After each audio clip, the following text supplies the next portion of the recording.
120 anggota DPRD Jatim dilantik di tengah suasana babak baru korupsi hibah.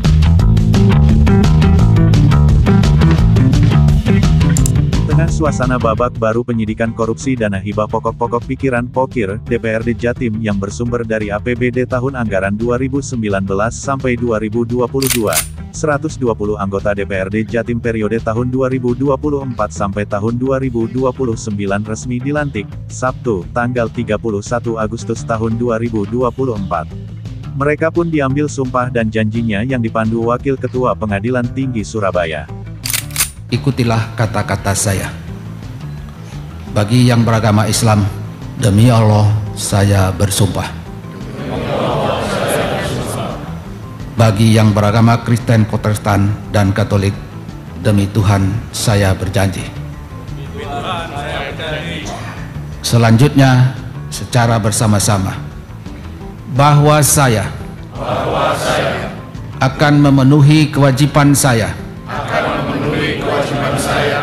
sebagai anggota Dewan Perwakilan Rakyat Daerah Provinsi Jawa Timur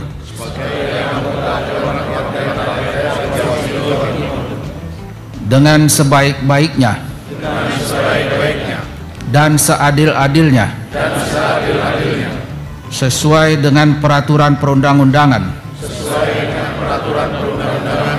dengan berpedoman pada Pancasila dan Undang-Undang Dasar Negara Republik Indonesia tahun 1945.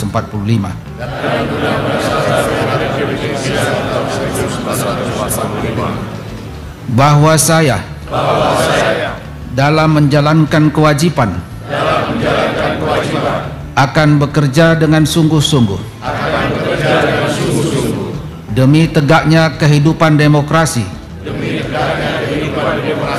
serta mengutamakan kepentingan bangsa dan negara daripada kepentingan pribadi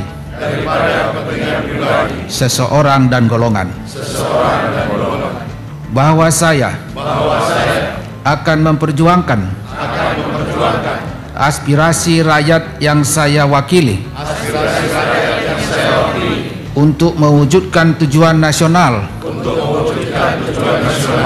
demi kepentingan bangsa dan negara kesatuan Republik Indonesia. Bagi yang beragama Kristen, Protestan, dan Katolik, semoga Tuhan menolong saya. Diketahui, Komisi Pemberantasan Korupsi (KPK) menetapkan 21 tersangka dan mencegahnya bepergian ke luar negeri dalam babak baru korupsi dana hibah. Pengembangan dari perkara ex-Wakil Ketua DPRD Jatim, Sahat Tua Simanjuntak yang divonis 9 tahun penjara dan membayar uang pengganti 39,5 miliar rupiah. Dari 21 tersangka tersebut, 4 diantaranya yakni anggota DPRD Jatim periode tahun 2019 sampai tahun 2024, yakni berinisial KUS diduga Kusnadi AI Ahmad Iskandar, dan AS Anwar Sadat, dan MAH Mahfud alias Mahfud. Ahmad Iskandar satu-satunya yang bertahan di Indrapura, sebutan gedung DPRD Jatim, karena terpilih lagi dari Dapil Jatim 14 meliputi Kabupaten Bangkalan, Sampang, Pamekasan, dan Sumeneb pada Pileg 2024 lalu dengan meraih 152.615 suara. 3 lainnya, Kusnadi harus angkat kaki karena tidak maju caleg. Lalu Anwar Sadat terpilih sebagai anggota DPR RI, dan Mahfud bahkan memilih mundur sebelum mengakhiri periodenya, setelah rumahnya di Kompleks Perumahan Istana Megah Permai IMC, Bangkalan Madura, digeledah KPK pada tanggal 12 Juli tahun 2024. Kecuali Mahfud, 3 lainnya yakni Kusnadi, Ahmad Iskandar, dan Anwar Sadat juga sempat dipanggil KPK menjadi saksi dalam persidangan Sahat Tua Simanjuntak. Di sisi lain, meski inisialnya masuk daftar tersangka, Kusnadi saat memimpin rapat paripurna tetap menunjukkan wajah sumringah, bahkan sempat berkelakar kalau Menteri Pembangunan Desa Tertinggal dan Transmigrasi, Abdul Halim Iskandar jadi presiden maka dirinya akan jadi menteri. Saya punya cerita yang luar biasa dengan beliau ini. Jadi beliau 2 periode yang lalu itu jadi ketua DPRD, saya jadi wakilnya. Kemudian beliau jadi menteri, saya jadi ketua DPRD. Nah, nanti kalau beliau jadi presiden, saya jadi menteri.